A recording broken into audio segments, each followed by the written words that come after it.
Pembacaan Alkitab pagi ini bagi kita, Hakim-Hakim 8 ayat 1 sampai 35.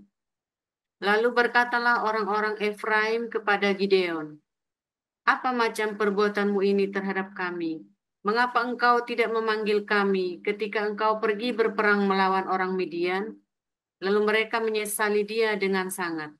Jawabnya kepada mereka, "Apa perbuatanku dalam hal ini jika dibandingkan dengan kamu?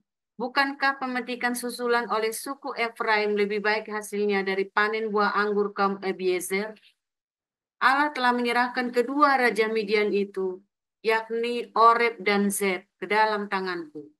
Apa yang telah dapat kucapai jika dibandingkan dengan kamu?" Setelah ia berkata demikian, maka redalah marah mereka terhadap dia.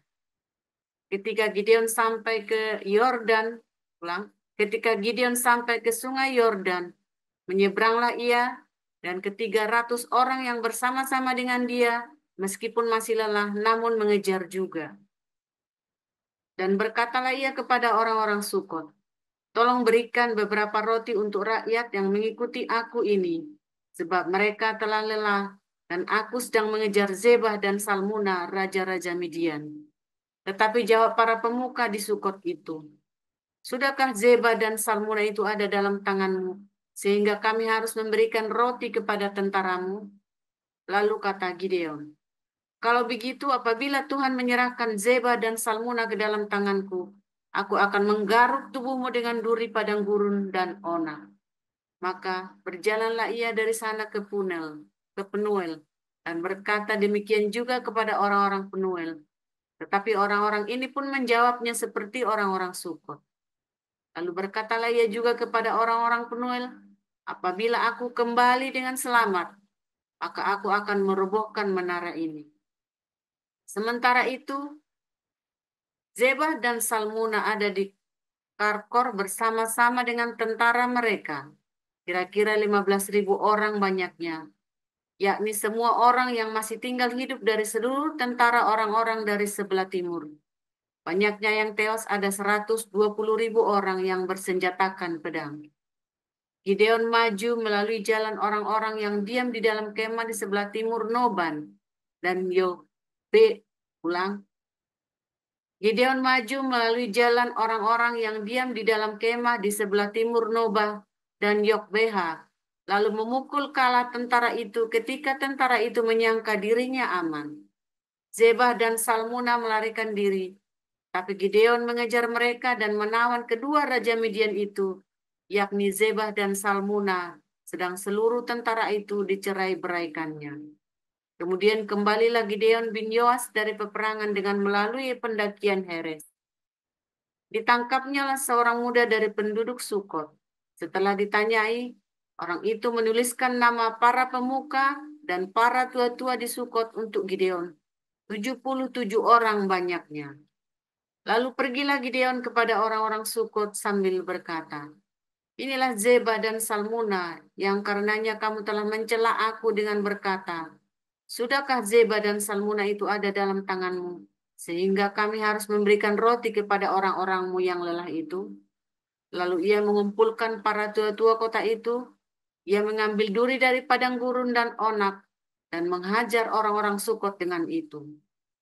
Juga menara Penuel dirobohkannya, dan dibunuhnya orang-orang kota itu. Kemudian bertanyalah ia kepada Zeba dan Salmuna, 'Di manakah orang-orang yang telah kau bunuh di Tabor itu?' Jawab mereka, 'Mereka itu serupa dengan engkau, sikap mereka masing-masing seperti anak raja.' Lalu kata Gideon, 'Saudara-saudaraku lah itu, anak-anak ibuku. Demi Tuhan yang hidup, seandainya kamu membiarkan mereka hidup, aku tidak akan membunuh kamu.'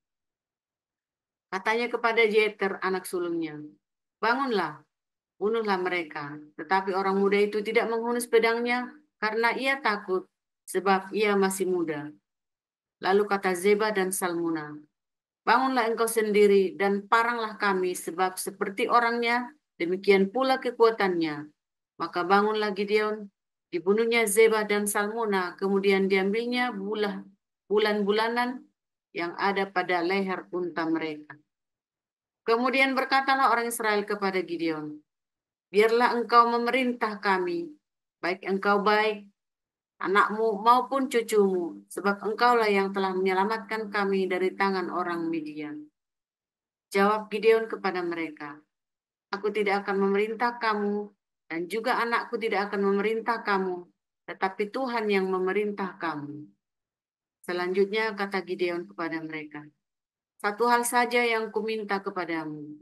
Baiklah kamu masing-masing memberikan anting-anting dari jarahannya, karena musuh itu beranting-anting emas, sebab mereka orang Israel. Jawab mereka, kami mau memberikannya dengan suka hati.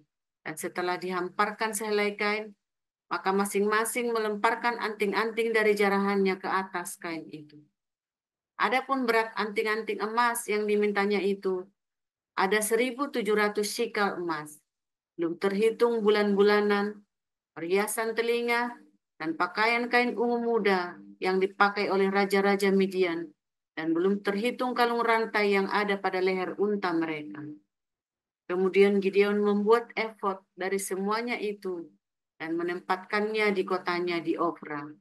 Di sanalah orang Israel berlaku serong dengan menyembah efod itu. Inilah yang menjadi jerat bagi Gideon dan seisi rumahnya. Demikianlah orang Midian tunduk kepada orang Israel dan tidak dapat menegakkan kepalanya lagi. Maka amanlah negeri itu 40 tahun lamanya pada zaman Gideon. Lalu Yerubbaal bin Yoas pergilah dan diam di rumahnya sendiri. Gideon mempunyai 70 anak laki-laki, semuanya anak kandungnya, sebab ia beristri banyak. Juga bundiknya yang tinggal di Sikem, melahirkan seorang anak laki-laki baginya. Lalu ia memberikan nama Abimelek kepada anak itu. Gideon bin Yoas mati pada waktu rambutnya telah putih. Lalu dikuburkan dalam kubur Yoas ayahnya di Ofra, kota orang Abiezer. Setelah Gideon mati, kembalilah orang Israel berjalan serong dengan mengikut para Baal dan membuat Baal Berit menjadi Allah mereka. Orang Israel tidak ingat kepada Tuhan Allah mereka yang telah melepaskan mereka dari tangan semua musuhnya di sekelilingnya. Juga tidak menunjukkan terima kasihnya kepada keturunan Yerubbaal, Gideon, seimbang dengan segala yang baik yang telah dilakukannya kepada orang Israel. Demikian.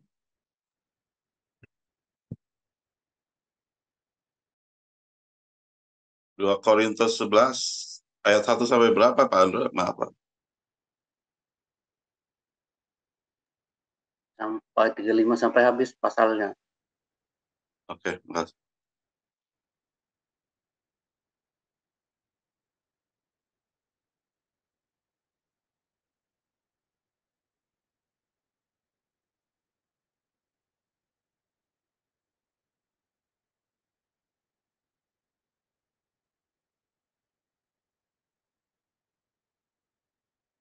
Firman Tuhan, pembacaan firman Tuhan berikut ini. Alangkah baiknya jika kamu sabar terhadap kebodohanku yang kecil itu. Memang kamu sabar terhadap aku. Sebab aku cemburu kepada kamu dengan cemburu. Ulangi, sebab aku cemburu kepada kamu dengan cemburu ilahi. Karena aku telah mempertunangkan kamu kepada satu laki-laki untuk membawa kamu sebagai perawan suci kepada Kristus. Tetapi aku takut kalau pikiran kamu disesatkan dari kesetiaan kamu yang sejati kepada Kristus, sama seperti Hawa diperdayakan oleh ular itu dengan kelicikannya. Sebab kamu sabar saja jika ada orang datang memberitakan Yesus yang lain daripada yang telah kami beritakan, atau memberikan kepada kamu roh yang lain daripada yang telah kamu terima, atau Injil yang lain daripada yang telah kamu terima. Tetapi menurut pendapatku, sedikit pun aku tidak kurang daripada rasul-rasul yang tak ada taranya itu. Jikalau aku kurang paham dalam hal berkata-kata, tidaklah demikian dalam hal pengetahuan, sebab kami telah menyatakan kepada kamu pada segala waktu dan di dalam segala hal. Apakah aku berbuat salah jika aku merendahkan diri untuk meninggikan kamu? karena aku memberitakan Injil Allah kepada kamu dengan cuma-cuma. Jemaat-jemaat lain telah kurampok dan dengan menerima tunjangan dari mereka, supaya aku dapat melayani kamu. Dan ketika aku dalam kekurangan di tengah-tengah kamu, aku tidak menyusahkan seorang pun, sebab apa yang kurang padaku dicukupkan oleh saudara-saudara yang datang dari Makedonia. Dalam segala hal aku menjaga diriku supaya menjadi beban bagi kamu, dan aku akan tetap berbuat demikian. Demi kebenaran Kristus di dalam diriku, aku tegaskan bahwa kemegahanku itu tidak akan dirintangi oleh siapapun di daerah-daerah kaya. Mengapa tidak? Apa karena aku tidak mengasihi kamu? Allah mengetahuinya. Tetapi apa yang kulakukan akan tetap kulakukan untuk mencegah mereka yang mencari kesempatan guna menyatakan bahwa mereka sama dengan kami dalam hal yang dapat dimegahkan. Sebab orang-orang itu adalah rasul-rasul palsu, pekerja-pekerja curang yang menyamar sebagai rasul-rasul Kristus.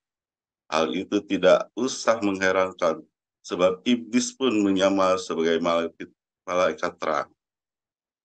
Jadi bukanlah suatu hal yang ganjil jika pelayannya menyamar sebagai pelayan-pelayan kebenaran.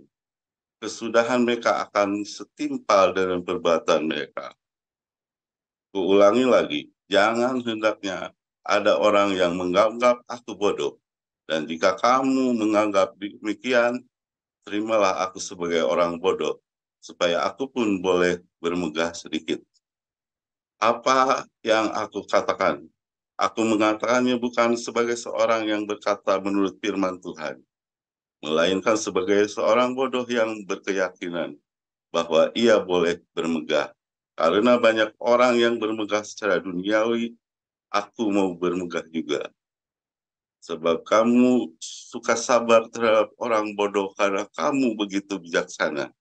Karena kamu sabar, jika orang memperhambakan kamu, jika orang menghisap kamu, jika orang menguasai kamu, jika orang berlaku angkuh terhadap kamu, jika orang menampar kamu.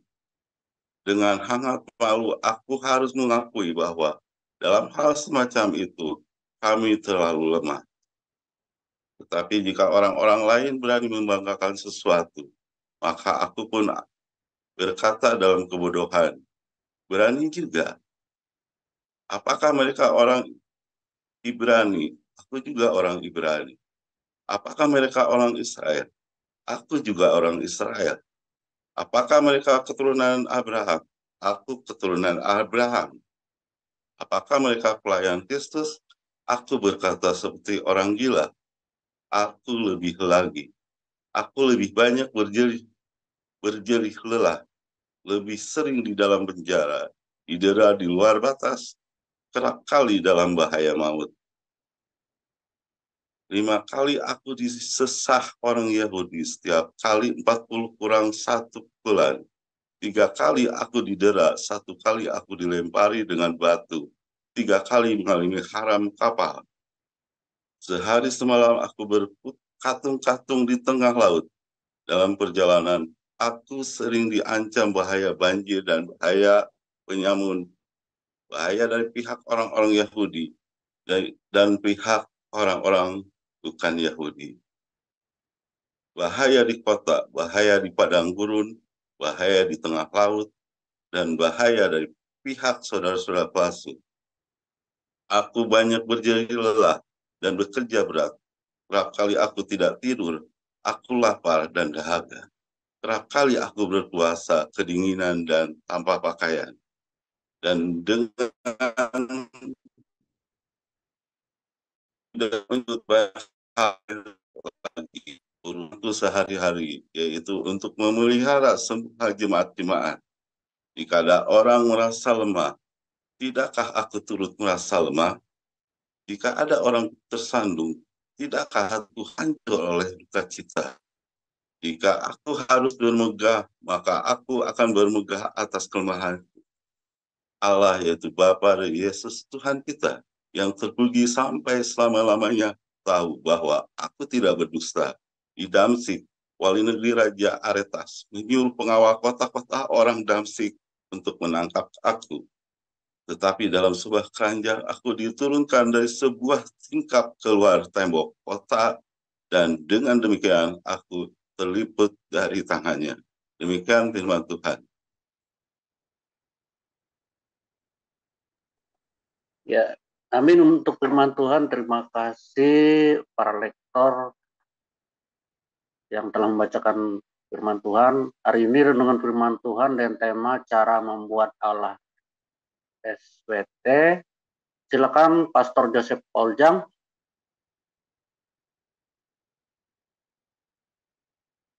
Silakan Pastor Paul. Haleluya, firman Tuhan selalu baru setiap hari. Ketika kita menanti-nantikan Tuhan dengan penuh cinta, tanpa putus asa, saudara ya. Terus konsisten mengasihi Tuhan, ya terus. Kalau lagi nunggu-nunggu itu jangan lupa sambil mengasihi sesamamu manusia, saudara. Jangan lupa berdiakonia. Sambil kamu nunggu-nunggu jawaban Tuhan. Ya, jangan lupa berdiakonia, terus tekun, sabar, saudara ya. Serius, itu nanti kamu akan dapatkan jawaban mantap, pasti mantap, jangan takut. Mungkin kamu ada bikin salah, memang ya. Mungkin kamu memang ada bikin salah dalam perkara-perkaramu itu, dalam pencobaanmu memang kamu mungkin salah. Mungkin kamu memang ada yang nggak benar. Tapi ketika kamu bertobat, tadi kita baru ada bagus ya, saya tadi kasih sharing sedikit penutup tadi ya, di Koinonia kita di Den Haag. Kalau orang ya lagi punya roh pertobatan, itu tuh berkatnya luar biasa urapannya, saudara. Kalau lagi ada punya roh pertobatan. Roh pertobatan itu mengusir semua sial, saudara. Makanya kamu lagi punya pertobatan, kembangkan roh pertobatan itu. Ya, hatimu yang tulus, rendah hati, ya. Saya lagi ada satu yang sedang saya layani ya, saya doakan dia tiap hari. Orang ini punya masalah yang gila, saudara. Masalahnya konyol, tapi waduh, bikin runyam seluruh Belanda, saudara ya. Masalahnya sepele, tadinya cuma sepele, tapi terus jadi runyam. Tapi saya layani, saya bilang, kamu ada terobosan. Orang ini, ya saudara, dia mulai tunjukkan, saudara ya. Tiap datang, ya, dia benar-benar melayani. Ini orang hebat, saudara. Ini orang hebat. Dulunya ini orang hebat, saudara ya. Nah, dia bilang, kamu mau merendah, kalau kamu mau merendah, Tuhan pasti tolong kamu. Dia benar-benar yang merendah, saudara ya. Dia benar-benar merendah. Dia lakukan semua instruksi saya ya. Dia bilang, saya sakitnya cuma 2 tahun. Saya yakin orang ini akan dipulihkan, saudara. Tiap hari saya doakan orang ini, saya yakin akan terobosan buat dia, saudara. Saya sudah banyak melihat orang-orang ya yang kalau kamu nurut, saudara ya, merendah, karena berkat datang ke tempat yang rendah, saudara. Dan orang ini pasti akan mengalami terobosan. Kedua, ya kalau Anda ada orang ya, Koden itu ngomong paling bagus ya, hari apa itu kalau nggak salah itu, Anda cari Facebooknya Daniel Alexander ya. Jangan pernah menilai orang, bahasa Belandanya itu beoordeling ya. Jangan kamu menilai orang sembarangan, saudara. Mungkin dia dulu jahat, tapi waktu dia bertobat kan kamu nggak tahu. Jangan-jangan waktu dia bertobat malah kamu yang belum bertobat. Dan orang ini kemudian diberkati Tuhan, padahal orang dosanya banyak, sementara kamu dosanya dikit, tapi orang itu yang diberkati Tuhan, karena dia bertobat, saudara. Ya, jadi hati-hati, saudara ya. 2 hal itu kamu ingat-ingat. Ini adalah hukum universal, bukan hukum agama. Hukum agama nggak begitu, saudara. Hukum agama beda. Ini adalah hukum universal, hukum alam semesta ini. Ya, the law of universe. The universal law of universe. Bagus kan? Universal law of universe. hukum yang secara umum yang ada di alam semesta ini. The universal law of universe. Ingat-ingat namanya ya. Nama ini yang bikin Nabi 26, saudara ya. Universal law of universe. Hukum ya, hukum yang universal di alam semesta ini. Ya. Satu, berkat itu mencari tempat yang rendah, saudara. Ya. Dua, ya, kalau kamu ketemu seseorang, mungkin dia orang yang sangat kurang ajar, jangan pernah kamu menilai dia. Ya, kita tidak tahu kalau dia sudah bertobat, malah kamu yang belum. Hati-hati, saudara ya. Jangan-jangan dia sudah bertobat, jadi sekalipun dia dosanya banyak, kamu dosanya dikit, malah dia diberkati Tuhan, saudara. Oh, malah ketiban sial. Ya, makanya hati-hati, saudara. Ini adalah universal law of universe. Kamu mau agama apapun, mau ceritanya budaya apapun, tradisi apapun, berkat itu selalu cari ke tempat yang rendah. Mau kamu ateis, mau kamu agnostik, Kristen progresif, Kristen abal-abal, Islam radikal, Islam teroris, Islam modern Nusantara, Buddha, Hindu, apapun namanya, saudara ya. Berkat itu selalu mencari orang-orang yang rendah hati. Ya. Kedua, jangan pernah kamu menilai orang. Tak di stereotip selamanya begitu. Belum tentu, saudara.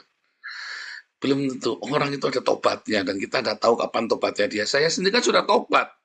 Lalu orang-orang yang dulu saya sakiti gimana, saudara? Masih misu. Tapi saya diberkati lebih dari dia, kan dia nggak bisa apa-apa. Kecuali dia sama-sama dia mencari Tuhan. Tapi Anda ingat anak bungsu dengan anak sulung. Si anak sulung ini nggak dapat apa-apa. Lukas 15 ya. Anak bungsu ini mendapatkan berkat yang luar biasa. Dapat cincin baru, dapat jubah baru, sandal baru. Ya kan?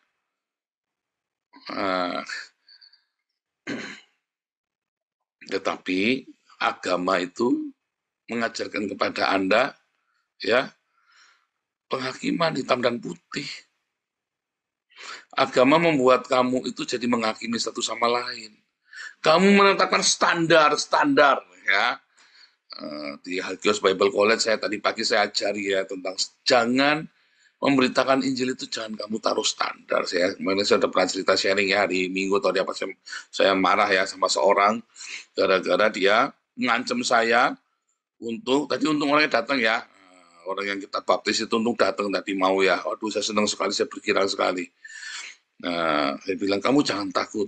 Saya warga negara Belanda. Oh dia orang Belanda, saya juga warga negara Belanda. Kamu jangan takut. Saya bilang begitu, saudara ya. Jangan takut kamu. Kamu di sini baik-baik. Jadi dia pernah melakukan hal yang tidak baik. Lalu diancam, mau di ini. Waduh, kamu itu. Kita ini tempatnya orang berdosa, saudara. Jangan jadikan komunitas ini menjadi agama yang isinya hitam dan putih, benar salah. Jangan, saudara.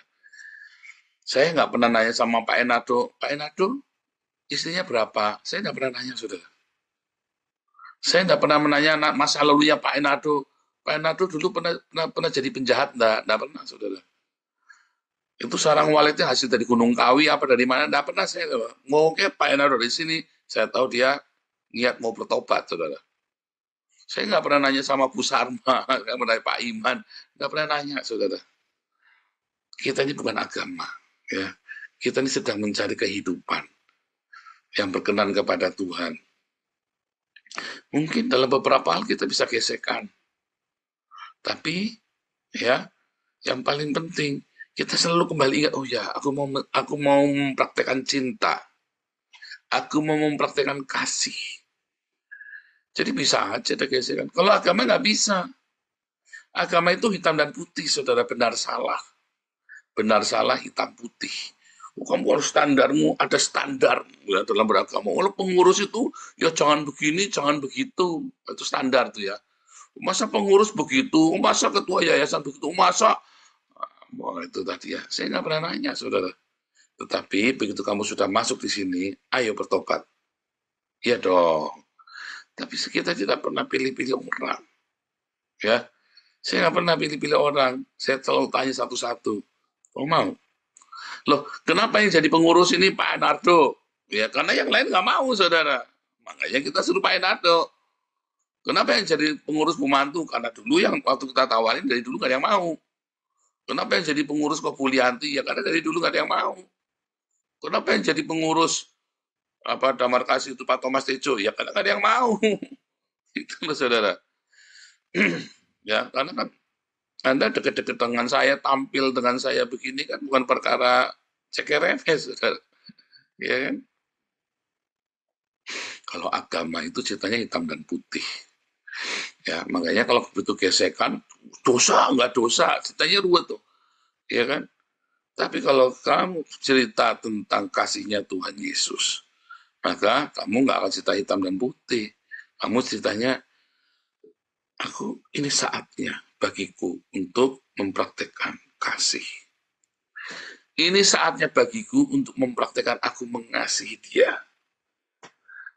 Ya, saudara ya, judulnya ini bagus ya, bagaimana menciptakan Allah SWT. Gampang, saudara. Ya, ini bukan masalah perkara kamu, ya perkara hidup kita diberkati itu bukan perkara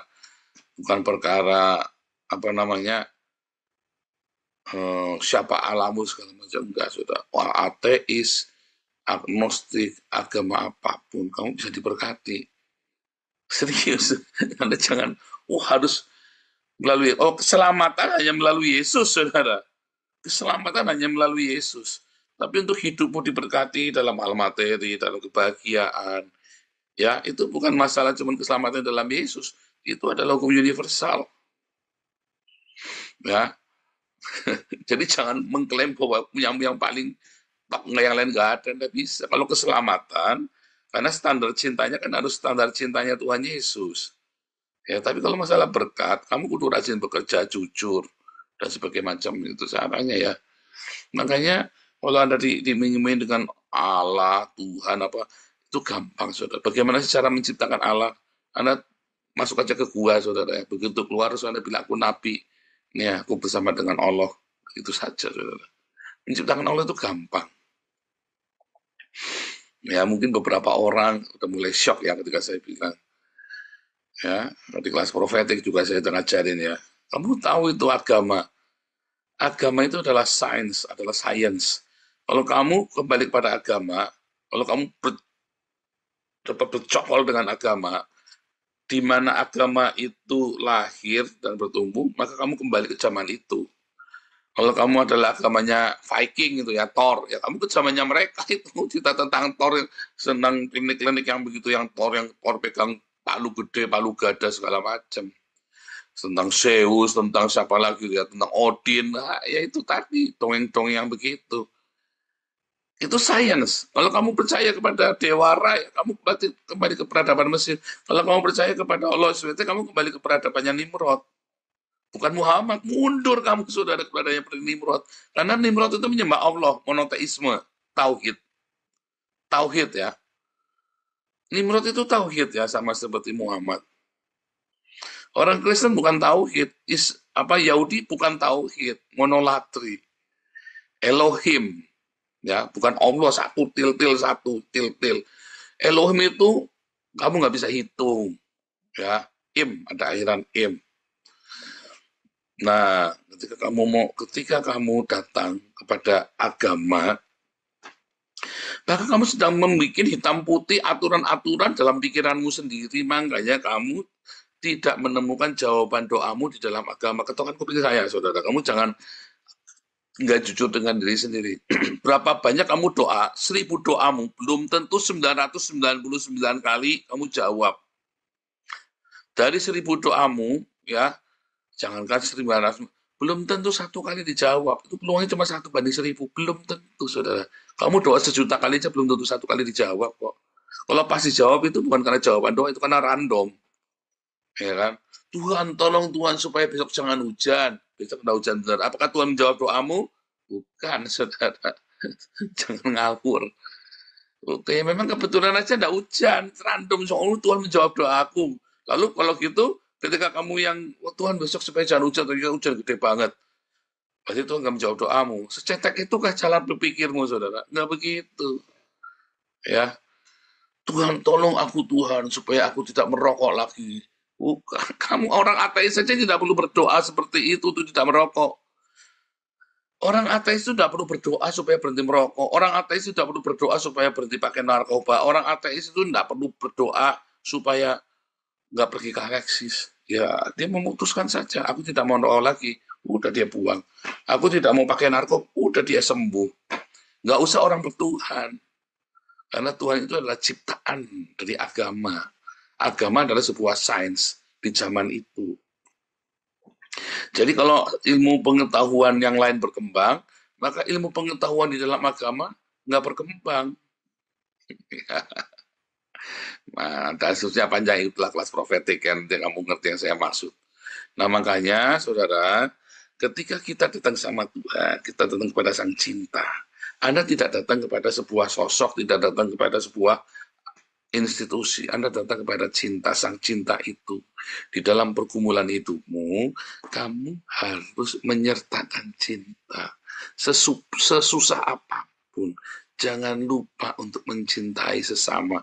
Sepahit apapun pergumulan hidupmu, jangan lupa untuk mencintai sesama. Karena begitu kamu mencintai sesamamu, Tuhan hadir di situ. Ya, apalagi cintamu atas nama Tuhan Yesus Kristus. Tidak mungkin meleset cintanya Yesus yang berkorban bagi umat manusia.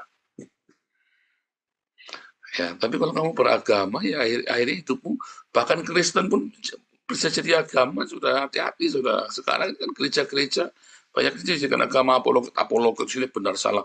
Kamu tidak capek ya hidup benar salah, sampai tak omong ya, kamu tidak capek ya hidupnya benar salah ya. Iya kan? Ya, kita lagi mau bikin pengertian, kita akan bukakan satu-satu pengertian. Tiap hari Anda ikutin Embun Pagi, kita bukakan. Juga di kelas-kelasnya di HBC, kita bongkar semua kebekuan penafsiran. Kita masuk dalam aplikasi kita hidup sehari-hari. Pak, kalau kita nggak usah doa Pak untuk kita, nggak usah. Nggak usah doa untuk berhenti merokok segala macam. Putuskan kamu mau berhenti merokok. Coba deh, jangan. Orang ateis itu lebih realistis, saudara ya. Begitu dia mau berhenti merokok, ya berhenti. Saya mau cari kerja, ya dapat kerjaan. Kenapa orang yang berdoa malah nggak dapat? Yang kamu cuma berdoa, nggak bertindak. Kalau orang mau cari kerjaan itu nggak banyak doa, tapi dia langsung cari kerja. Karena doa itu adalah kehidupannya, nafasnya dia. Itu doa, saudara. Anda batin itu doa itu bukan. Ya, jadi jangan menciptakan. Kamu jangan menciptakan ritualmu, seakan-akan ritualmu itu yang akan menjawab segala permasalahanmu.